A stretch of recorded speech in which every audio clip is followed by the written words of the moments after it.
Last year, my family and I decided to go to the Taj Mahal.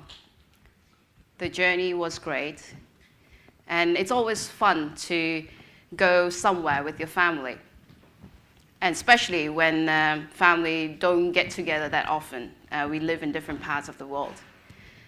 We passed through a lot of forts and old buildings, and it was great. We stopped by some of them, and we took in the atmosphere, enjoyed the beautiful surroundings.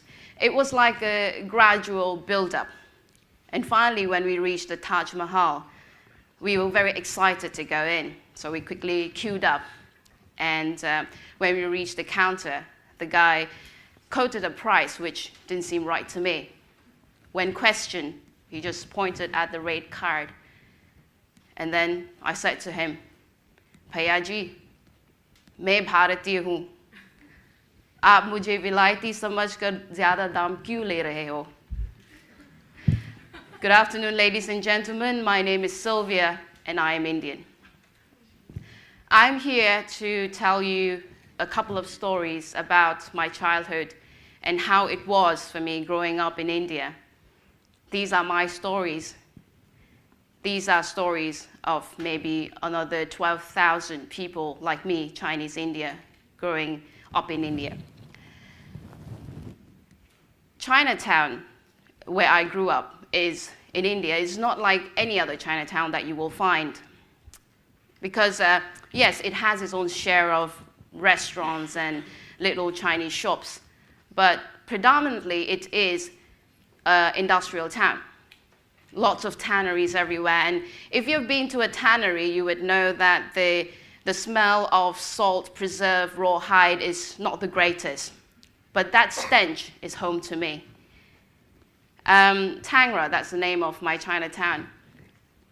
It not only processes rawhide, but also manufacture leather for shoes, belts, jackets, aprons.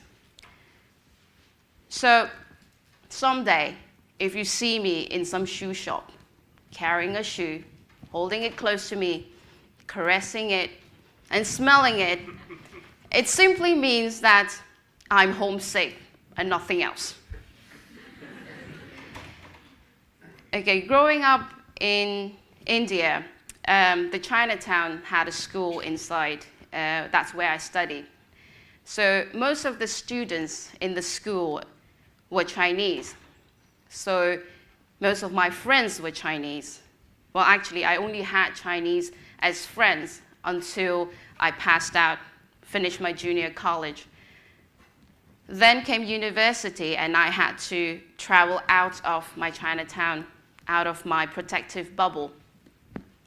And that's where I made a lot of friends, non-Chinese friends. And there was this girl who became a very good friend of mine, my best buddy, my first non-Chinese friend. So she invited me to her house. She sent a car to pick me up. And when I reached her house, which was like on the other side of Kolkata, she took me to the living room, sat me down, gave me a glass of juice, and ran away. I found it really strange that, okay, I'm here alone, what am I supposed to do? Then I could hear some commotion outside, and I heard her speaking in Bengali, saying, "Hey, aunts, hurry up. There is a Chinese girl in the living room. You have to see her." And very soon, there were these three aunts, big, formidable, came into the room. I was a bit scared, but they came, sat next to me, started to caress my arms, and then they said to each other, "Oh, she's like a porcelain doll." I don't know exactly how I felt back then. It was kind of interesting because I enjoyed the attention, so I was really happy. But at the same time, I felt a little bit disappointed because I realized that I was just a trophy friend for her. But it's not that bad. I have my share of perks being Chinese in India.